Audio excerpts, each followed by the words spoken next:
मुत्तहिदा अरब अमारात जैसे मुल्क में भी पाकिस्तानियों से इम्तियाजी सलूक की कहानी सामने आ गई है और पुलिस एहलकारों ने सहराई इलाके में नाका लगाकर बांग्लादेशी और भारतीय शहरियों को जाने की इजाजत दे दी, जबकि पाकिस्तानियों को रोक लिया। जिन अरब बाशिंदों के साथ पाकिस्तानी ड्राइवर थे, इन्हें ड्राइवर के बगैर जाने की हिदायत करते हुए इनके ड्राइवर या दीगर पाकिस्तानी मुलाजिमीन को रोक लिया गया। वेबसाइट A1 TV के मुताबिक 2 दहाइयों से खलीजी मुल्क में मुकीम एक पाकिस्तानी ने बताया कि कोरोना की वजह से दुबई से अबू धाबी जाने के लिए पहले टेस्ट करवाना पड़ता था और मनफी रिपोर्ट आए तो आपको अबू धाबी जाने की इजाजत होती है। रास्ते में एक जगह चेक पॉइंट पर टेस्ट देखे जाते हैं, लेकिन चंद रोज कबल शाम तकरीबन 6 बजे इस चेक पॉइंट पर पहुंचे तो इमाराती दस्तावेजात देखी गयी। फिर रेगिस्तान पर सड़क से हटकर खड़ा कर दिया गया। वहां कुछ गाड़ियों को छोड़ भी रहे थे।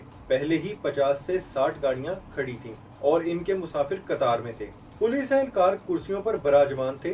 थोड़ी देर बाद इनमें से एक पुलिस वाला उठकर आया, कहने लगा, इंडियन, नेपाली, बांग्लादेशी, श्रीलंकन और बलोची एक तरफ आ जाएं और जो पाकिस्तानी हैं वो खड़े रहें। एक तरफ ले जाए गए गैर मुल्कियों को कहा गया, तुम लोग जाओ, तुम्हें यहाँ खड़े होने की जरूरत नहीं।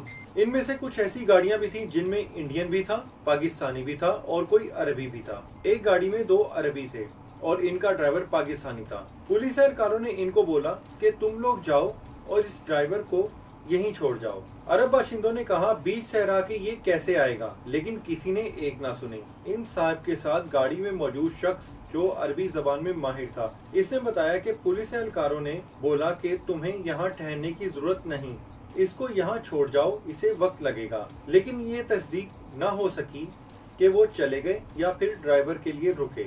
बताया गया है कि मौके पर कम से कम 3 फैमिलियां भी थीं, जिनके छोटे बच्चे थे और खवातीन भी।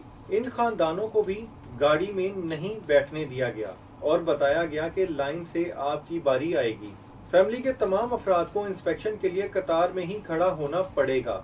ये भी पता चला कि पख्तून ड्राइवरों ने वहां शोर शराबा भी किया तो इन्हें कहा गया कि आराम से कतार में खड़े हों, नहीं खड़े हो सकते तो अपने हुक्मरान से बात करें। फिर वहां मौजूद 70-80 लोगों ने PTI जिंदाबाद, इमरान खान जिंदाबाद के नारे लगाना शुरू कर दिए।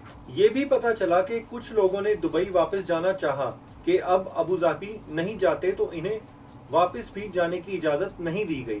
कुछ लोगों के फिंगरप्रिंट्स किए गए और कुछ लोगों के दस्तावेजात चेक की गयी। जिन लोगों ने दीगर ममालिक से आने और कुछ दिनों में वापस जाने का कहा तो इन्हें हिदायत की गई कि जल्दी जाएं। एक अफगानी ट्रक ड्राइवर को भी जल्द अपने मुल्क वापस जाने के लिए कहा। इस सिलसिले में ताहाल हुकूमत पाकिस्तान या UAE इंतजामिया का मौक़िफ़ सामने नहीं आ सका।